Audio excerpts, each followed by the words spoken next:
जब मैं माँ की बात कर रहा था तो यही था कि एक कनेक्शन हो रीडर के साथ। और अभी आपने बोला तो और मेरा मन और हल्का हो गया कि somewhere you also connected. Manoj Vajpayee शिकायत करते हुए लिखते हैं कि राकेश मेहरा हर फिल्म की बात करते हैं लेकिन अक्स भूल जाते हैं, अक्स की बात ही नहीं करते।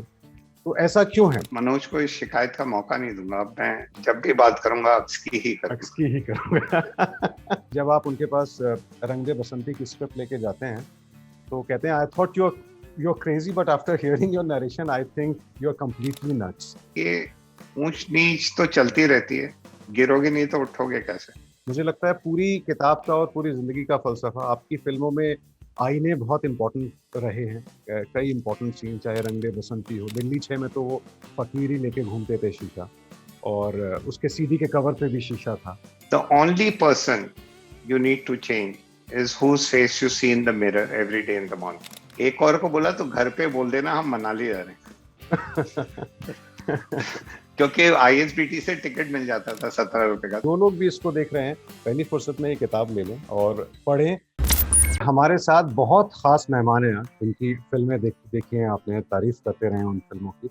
आज फिल्मों की बात तो करेंगे ही, लेकिन उससे ज्यादा जो बहाना है आज हमारे पास बातचीत करने का, वो इस वजह से है कि राकेश ओम प्रकाश मेहरा की ऑटोबायोग्राफी है, जो अभी अभी रिलीज होने वाली है। It's called the stranger in the mirror, और राकेश मेहरा जी ने रीता रामामूर्ति गुप्ता के साथ मिलकर लिखी। और राकेश जी, बहुत बहुत स्वागत है आपका एबीपी न्यूज पर।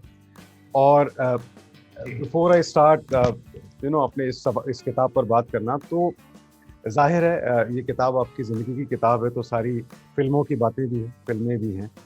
लेकिन जो मुझे एक एक जो थीम लगा, वो सबसे अच्छा लगा कि आप यहाँ भी एक डायरेक्टर की जगह ना, एक फिल्म निर्देशक की तरह एक वांटेज पॉइंट पर खड़े हैं, और ज़िंदगी जैसे गुजर रही है आप ऑब्जर्व कर रहे हैं, और जो आपको सीन उठाना होता है आप उठा के डाल देते हैं। मतलब ज़िंदगी तो लीनियर होती है, आपने अपनी जिंदगी की कहानी ये नॉन लीनियर अंदाज में सुनाने का जो ये फैसला किया, पहले तो ये बताइए, उसके बाद हम किताब पर बात करेंगे क्या है। यासिर, बड़ा ही प्यारा सवाल है आपका, और इतना सहज है कि उतना ही मुश्किल हो जाता है इसका जवाब देना। मेरे को तो कभी नहीं लगा कि जिंदगी लीनियर है। अब लीनियर के मायने ये हैं कि पहले एक, फिर दो, फिर तीन, फिर चार, जैसे जैसे जिंदगी में साल जुड़ते जाते तो आपको लगता है कि एक वैसी क्रोनोलॉजी हो। बट अगर मैं आपसे ही पूछूं कि अचानक आपको कुछ याद आता है, अपने किसी बचपन की बात, कोई दोस्त की बात, अपने स्कूल कॉलेज की बातें, कभी आप छुट्टी मनाने कभी मनाली गए थे, शिमला गए थे, या स्विट्जरलैंड गए थे, तो वो सारी मेमोरीज आती हैं। तो वो तो आप आज की बात नहीं है, ना ही कल की बात थी, वो शायद 10 साल पुरानी बात हो। तो मेरे को ये लगता है कि इमोशनल लिनियरिटी जो है वो ज्यादा इम्पोर्टेंट है। तो इमोशनली जैसे मेरे को अब जैसे आप देखेंगे कि कहानी बोला तो ऑटोबायोग्राफी शुरू होती है तो बचपन से शुरू होती है, फिर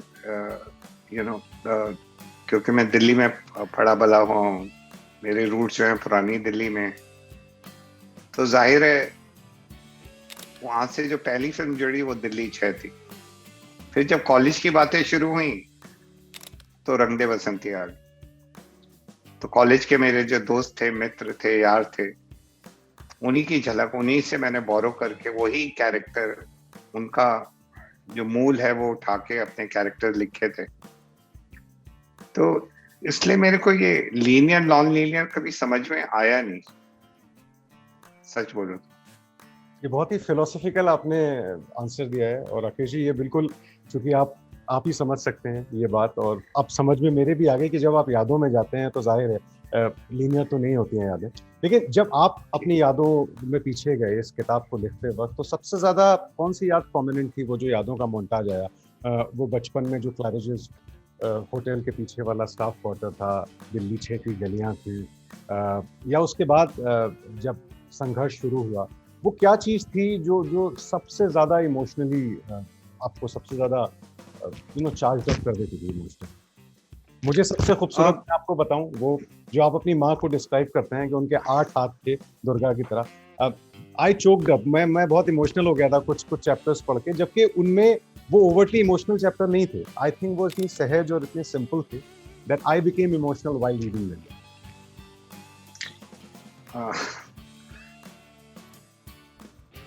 नहीं, जब मैं माँ की बात कर रहा था तो यही था कि एक कनेक्शन हो रीडर के साथ।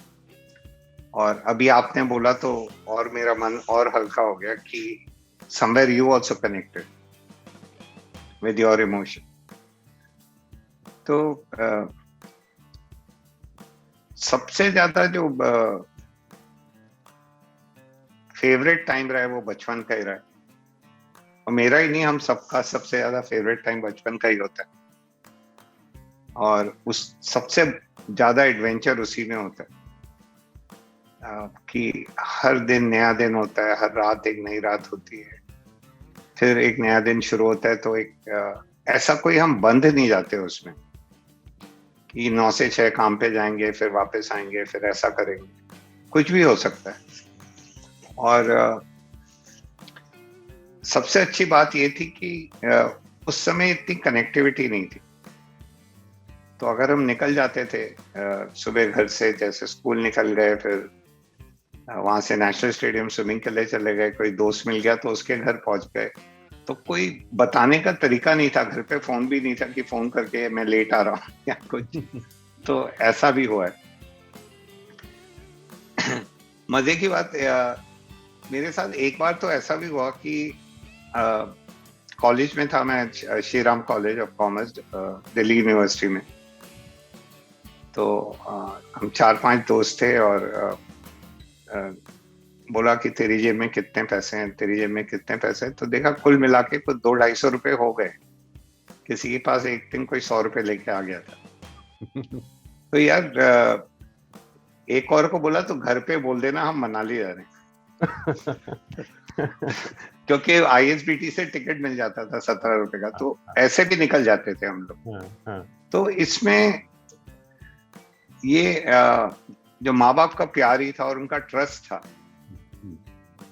कि उनको बिना बताए मनाली तक पहुंच जाते थे। घर पे खबर पहुंच जाती थी पक्का, और फिर आ जाएंगे। अब मतलब 4-5 दिन में आ जाएंगे लौट के, या 15 दिन में आएंगे, पता नहीं, ट्रैकिंग के ले जा रहे हैं। और जिस दोस्त का घर नजदीक होता था उसी के कपड़े उठाए और निकल पड़े, नहीं तो बस छूट जाएगी। और एक ही बस निकलती थी, वो शाम को, मुझे आज भी याद है। तो अगर वो छूट गई तो छूट गई। बहुत खूबसूरत है यादें राकेश जी। और एक और ख़ास बात है कि ऑटोबायोग्राफी आपकी है, लेकिन नैरेटर तो भरपूर हैं इसमें। मुझे लगता है कि आधी फिल्म इंडस्ट्री इस किताब में नैरेटर बनी हुई है।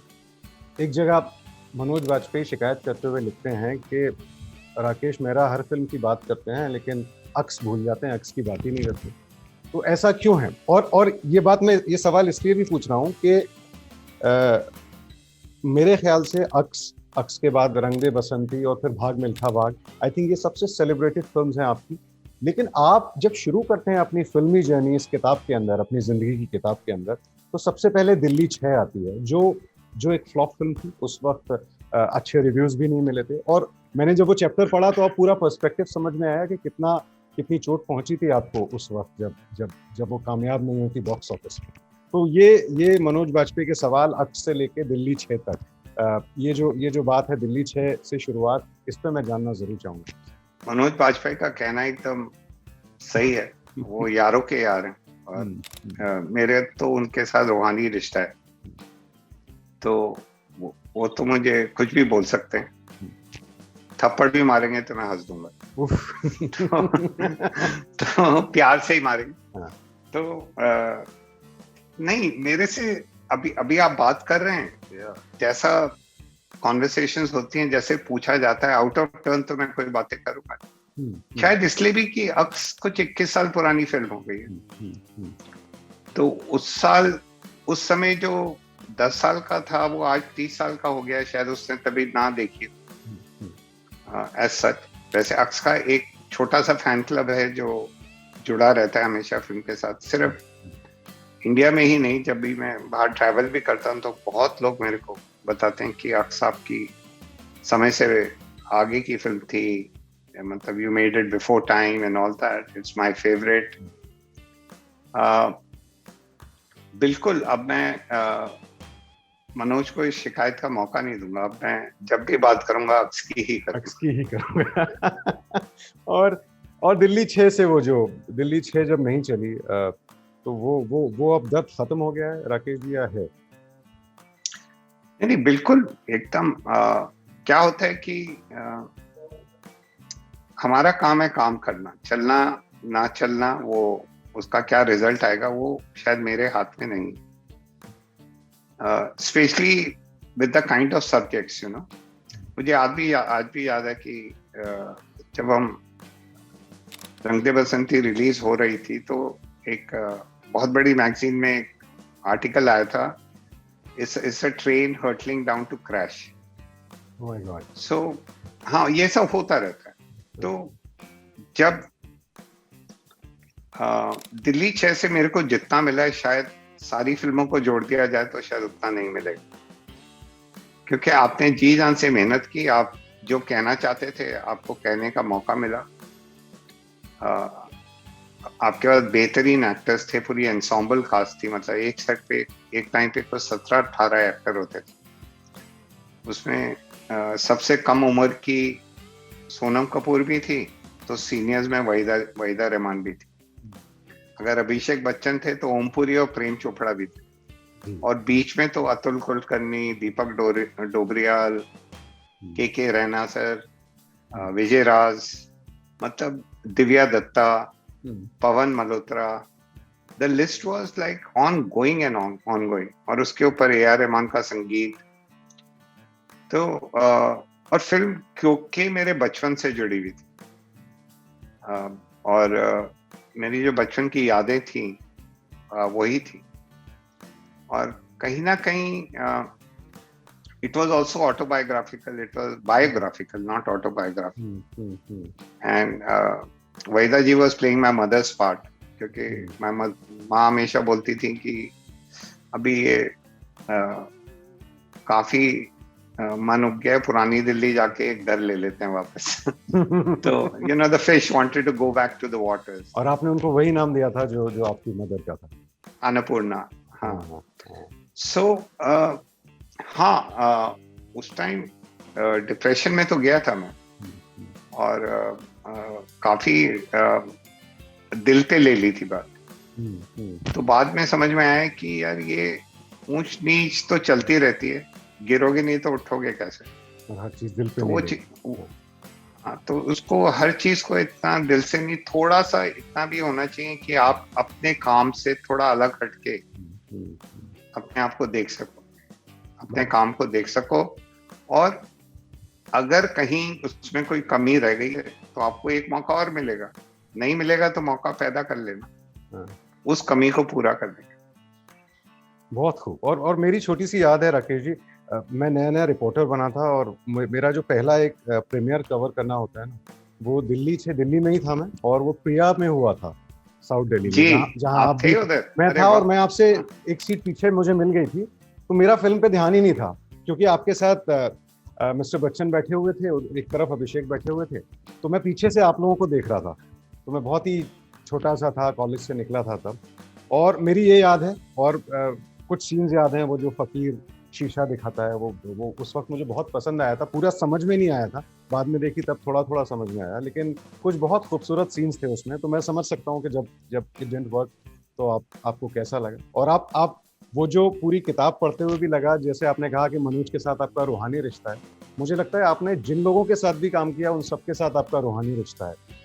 और it's like a fairy tale. वो एक जगह आप बताते हैं किसी फिल्म के शूटिंग पे कि वो 30 दिन का स्केड्यूल है और 15 दिन में आपके पास पैसे खत्म हो गए हैं, तो आपके पास यूनिट को खाना खिलाने के पैसे नहीं है। तो केटरर कहता है कि नहीं, पेबल व्हेन एबल, है ना, कि जब आपके पास हो तब आप दे दीजिएगा। और जिस तरह दूसरे लोग भी नैरेटर्स आते हैं आपके बारे में बात करते हैं, तो मुझे लग रहा है कि सारा मामला रूहानी रिश्ते वाला ही है।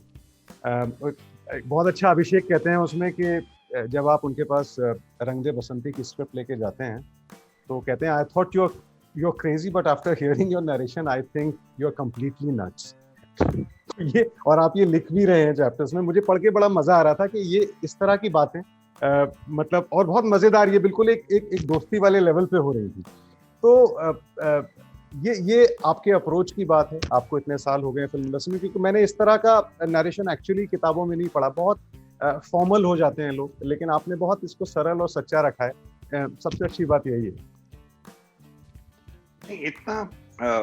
इतना प्यार मिला है जिनके साथ काम किया है, और वो क्या होता है कि आपको जब तालियां मिलती हैं, वाहवाही मिलती है, तो उसके शायद असली हकदार आप नहीं, वो सब हैं जिन्होंने आपके बनने में आपको बनाया है, जो आपके साथ जुड़े हैं शुरू से, चाहे वो पेरेंट्स हो, भाई बहन हो, आपके दोस्त हों, आपके स्कूल के टीचर हों, और तो मेरे तो स्कूल के टीचर्स के साथ भी बहुत ही क्लोज, मतलब वो रिलेशनशिप। अभी I lost my school principal 3 years ago, Mrs Bakshi. तो बट पिछले कुछ 40 सालों से हम बातें करते रहते हैं। वो जब भी उनका मन करता था वो फोन कर देती कि ये अच्छा काम किया है तुमने और करते रहो, और या ये क्यों किया। जब उनको कुछ अच्छा नहीं लगता था तो डांट भी पड़ती थी। तो ऐसा नहीं है, once a teacher always a teacher, always a teacher, and I've been very lucky that way. And so ये मल्टीपल नरेटिव जो है, it's like my कोशिश है to pay back all the love I've received. This is just एक और बड़ी खास बात है कि राकेश मेहरा जी अमिताभ बच्चन के डाई हार्ट फैन थे, और उनको सबसे पहले मौका मिलता है बीपीएल एड। अमिताभ बच्चन एक पहली बार एड फिल्म डायरेक्ट कर रहे हैं और उनको मौका मिलता है कि मेहरा साहब डायरेक्ट करेंगे वो, और वो पहली बार मिस्टर बच्चन से मिलते हैं तो वो क्या कहते हैं, वो कहते हैं कि आप मत कीजिए ये ऐड, ये आपको ये ऐड नहीं करना चाहिए। तो ये बहुत कमाल की बात है। ये आप खुद बता दीजिए, क्योंकि जब किताब पढ़ेंगे तब पढ़ लेंगे लोग, ये आप क्यों, आपकी जिंदगी का गोल्डन चांस था वो, और आप उनको कह रहे हैं नहीं आपको ये ऐड नहीं करना चाहिए। देखो मैं 70 के दशक में बड़ा हुआ हूँ। 80 के दशक में कॉलेज गया था, 83 में pass out, and Amit ji was not just a star, he was a superstar. हमारे दिलो दिमाग पे छाए हुए थे। तो मैंने उनको जब भी देखा है बड़े पर्दे पे, एक 60 फीट का अमिताभ बच्चन देखा है। वैसे भी वो 6 फीट प्लस है, थिएटर में और भी लंबे हो जाते, और भी बड़े हो जाते, और ऐसे करके देखा है, मतलब फ्रंट रो में बैठ के।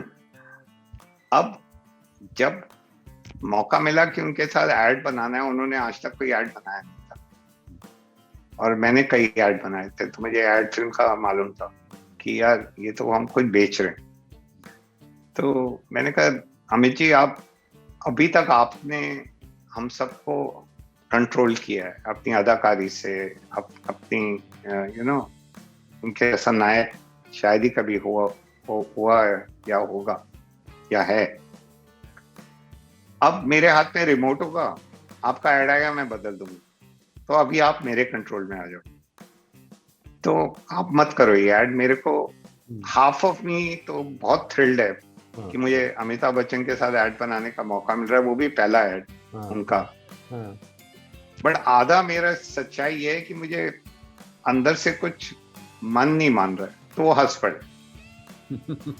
तो उन्होंने बोला कि अच्छा, उन दिनों ना कोई एक्टर या कोई ऐसे बड़े सेलिब्रिटी एड्स करते नहीं, ये पहले ऐसे शख्स थे। उससे पहले मुझे साफ साफ याद है, एक कपिल देव का ऐड था, पामोलिव दा जवाब नहीं, और एक सुनील गावस्कर एक हेल्थ ऑयल के ऐड में। बस ये पहली पर्सनालिटी थी फिल्म इंडस्ट्री की, और इतनी बड़ी पर्सनालिटी, तो हंस पड़े। और उनका अपना मिस्टीरियस स्माइल जो है उनका, उन्होंने बोला मेरे को कि आने वाले दिनों की सच्चाई ये है, और आज आप देखें तो कोई ऐसा ऐड नहीं है जिसमें सेलिब्रिटी ना हो। तो बहुत ही दूरदर्शी और आगे की सोच वाले। फिर जब आपने उनको अक्स की स्क्रिप्ट दी और वो उन्होंने एक बॉम्बे से दिल्ली की फ्लाइट में वो स्क्रिप्ट पढ़ी, तो पहला फोन कॉल था वो बड़ा इंटरेस्टिंग था। क्या पूछा था उन्होंने आपसे? अरे मैं अभिषेक के साथ हम गप्पे वप्पे मार रहे थे और ये मैंने लिखा था और मेरे पे हिम्मत नहीं हो रही थी कि उनको दूं कि नहीं दूं अक्स की स्क्रिप्ट, और 25 पन्नों की थी, एक स्टोरी आइडिया था।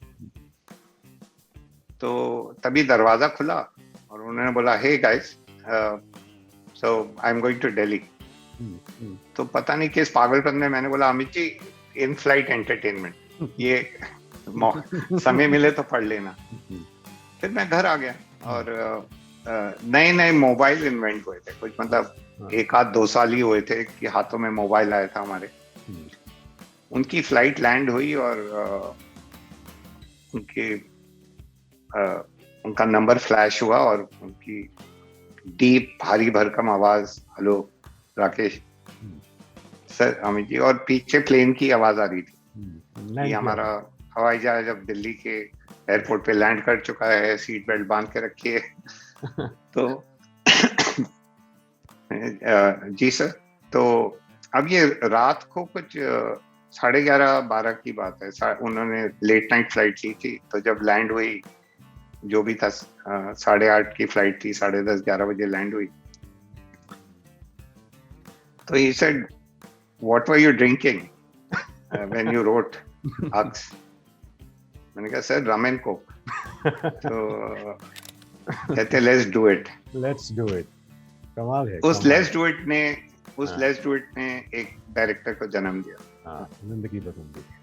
और दूसरी फिल्म थी सर जो बहुत इम्पोर्टेंट थी, वो थी रंग दे बसंती, जो ऑफ कोर्स उसके बारे में इतना पढ़ चुके हैं, किताब भी आ चुकी है। तो आप एक जगह लिखते हैं कि आमिर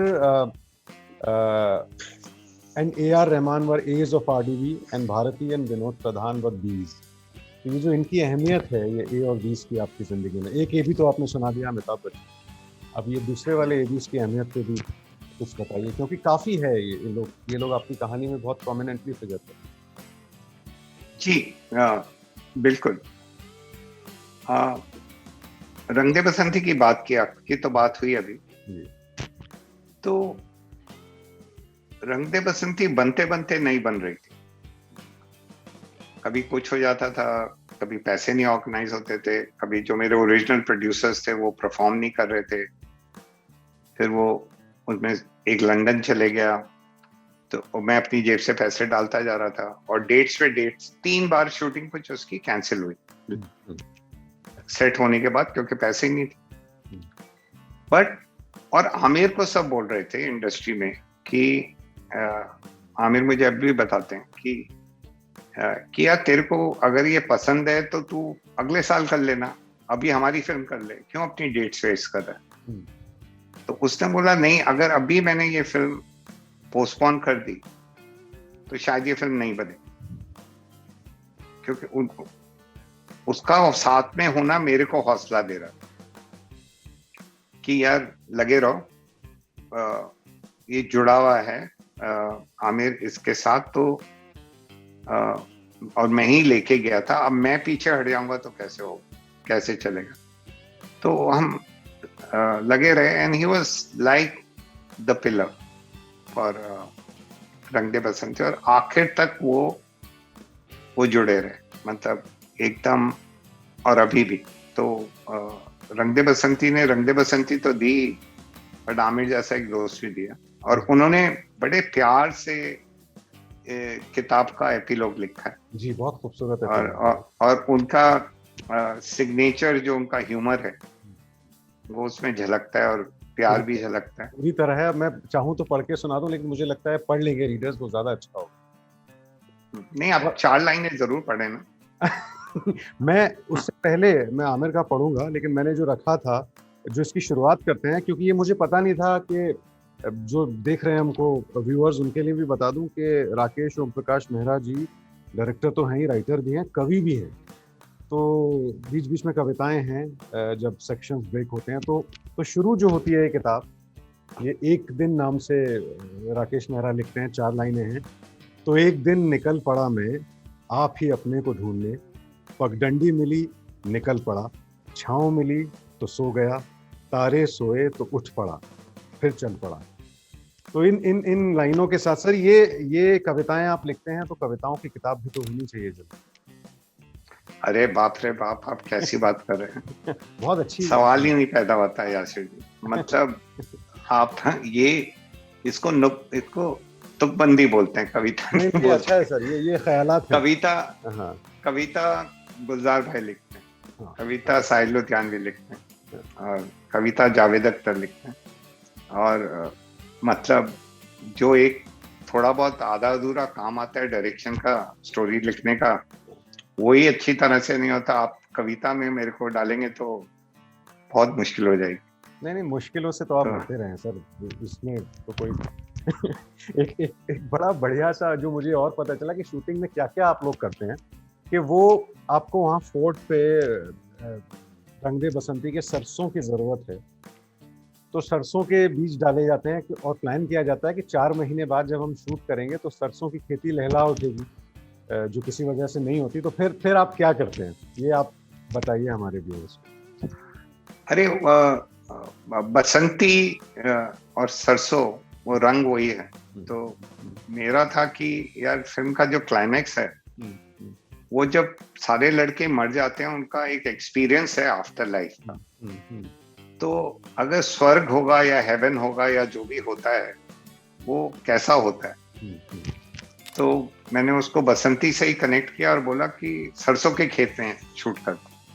अब सरसों के खेत तो बहुत हैं पंजाब में, कहीं भी शूट कर सकते थे। बट मेरी जो वो लोकेशन थी जहाँ ये सब मिलते थे वो फोर्ट में, और उसके आगे जो एयरफोर्स स्टेशन है, प्लेन उड़ता था, भाग के प्लेन को छूने की कोशिश करते थे। तो ख्याल यह है कि यही होना चाहिए यार सरसों का खेत, तो मजा तो यही है उसी में। बट वहां सरसों तो थी नहीं, खेत भी नहीं था, तो हमने खेत बनाया, सरसों उगाई। और शूटिंग हमारी होनी थी वहां पे मार्च में, तो 4 महीने उसके पहले रख के सर्दी के सीजन में चलते गए। बट एंड ऑफ जनवरी में जोरदार बारिश हो गई और पूरी खेती खराब हो गई। तो अब क्या करें, तो सबने बोला अरे इतने बाकी खेत हैं उनको देख लेना कैसे होता है।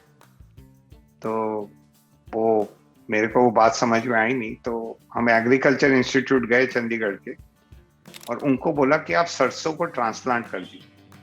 तो हमने एक एक प्लांट लेके पूरा फील्ड बनाया उसको, जैसे गंजे के सर पे बाल उगाते हैं ऐसे खेतों में। अब आप सोचिए, और फिर किसान भी बन गए आप फिल्म मेकर से। हाँ, उसमें एक्चुअली लास्ट सीन में मैंने वो किसान का रोल प्ले किया है, उसमें छोटा सा। रंगे बसंती का जो स्वर्ग है वहाँ पर राकेश ओम प्रकाश मेहरा दिख रहे हैं बाकायदा।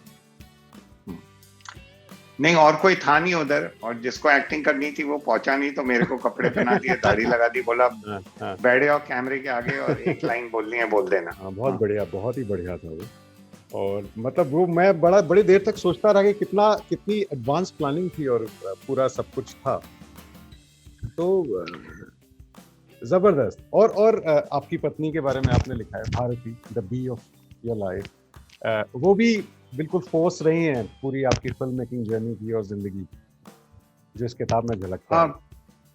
नहीं, मेन तो वही है, वो मेरी लाइफ की हीरोइन भी है और हीरो भी, दोनों है।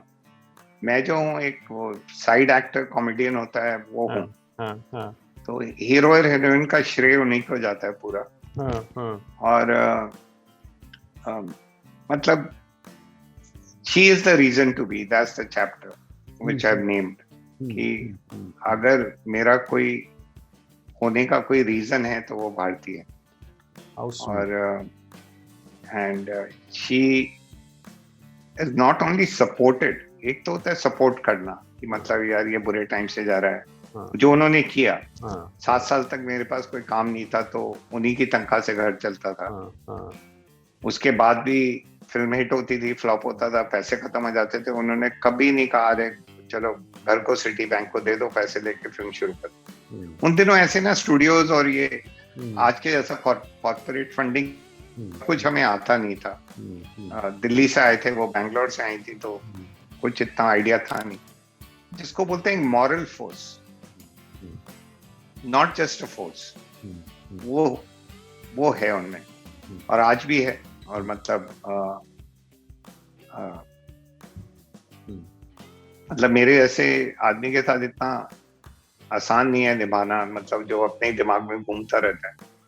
तो it's full marks to her and her patience. वो बहुत कुछ है उनके बारे में, और जो आपने लिखा है, आप भी इतनी खूबसूरत बातें उनके बारे में करें, मुझे लगता है सब पढ़ेंगे तो सबको बहुत अच्छा लगेगा। और चलते चलते राकेश जी, ये बातें चलती रहेंगी, मैं तो करना चाहता हूँ जितनी देर हो जाए, लेकिन आखिर में राजू सुंदरम जो कोरियोग्राफर हैं, वो बड़ी इंपॉर्टेंट बात एक कहते हैं कि when Rakesh Mehra fails many originals lose courage and have to start from zero. That's bigger than just individual failure. ये बहुत ही कमाल का मुझे लगता है जो सम अप है कि जो आप बनाते हैं दिल से बनाते हैं, और जब आप कोई फिल्म नहीं चलती है तो वो बहुत कलेक्टिव, बहुत लोगों का जो आपसे जुड़े हुए हैं उनका कलेक्टिव फेलियर होता है, इंडिविजुअल फेलियर नहीं। इस बारे में क्या कहेंगे?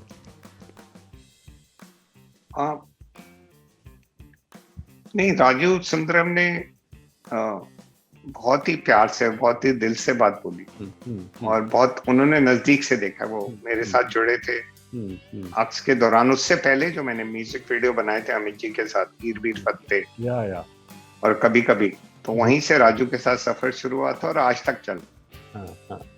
और he's a not just an amazing choreographer, he's a great friend also and an amazing human being. जो भी सक्सेस आपकी होती है वो आपको लगता है आपकी है, वो शायद वो आपकी नहीं, उसमें कितने लोगों का हाथ होता है। कहते हैं ना, यूनिवर्स कंस्पायर्स, पूरी सृष्टि जो है वो आपके लिए काम करती है। और इसलिए वो कहते हैं कि अगर कोई फेलियर भी होता है तो वो लगता है कि सबका फेलियर है, सब उसको दिल पे। इतना प्यार जो मिला है फिल्मों से, तो जाहिर है कि उन जो दर्शक हैं जिनको फिल्में अच्छी लगी हैं और जिन्होंने उनको दिल के करीब रखा है, सिर्फ इसलिए नहीं कि एक फिल्म बनी और देख लिया, चलो पैसे वसूल हो गए, आगे बढ़ते हैं। आज भी आप बात कर रहे हैं, इससे पहले भी मैं बात कर रहा था तो किसी ने कोई फिल्म कॉलेज के जमाने में देखी, अभी तक एक एक चीज याद है उसके बारे में। तो राजू का यही था कहना, बड़े प्यार से बोला है कि your success doesn't belong to you, and just like your failure is also the failure of millions. That's a very sweet thing to say, और बड़ी गहरी बात, very sweet, बहुत बड़ी बात बोली है। और आपने जिस जो फलसफा आपका है और जिस सरलता से, आपकी ह्यूमिलिटी से आप कहे जाते हैं, ऑफ कोर्स टीम वर्क है, लेकिन आपकी नजर भी थी। और जाते जाते एक जो ये इसका टाइटल है Rakesh ji, the stranger in the mirror, इस किताब का आखिरी चैप्टर इज अबाउट मिरर्स। पूरा चैप्टर है जिसका डायरेक्ट कहानी से कोई लेना देना नहीं है, लेकिन वो इतना खूबसूरत चैप्टर है।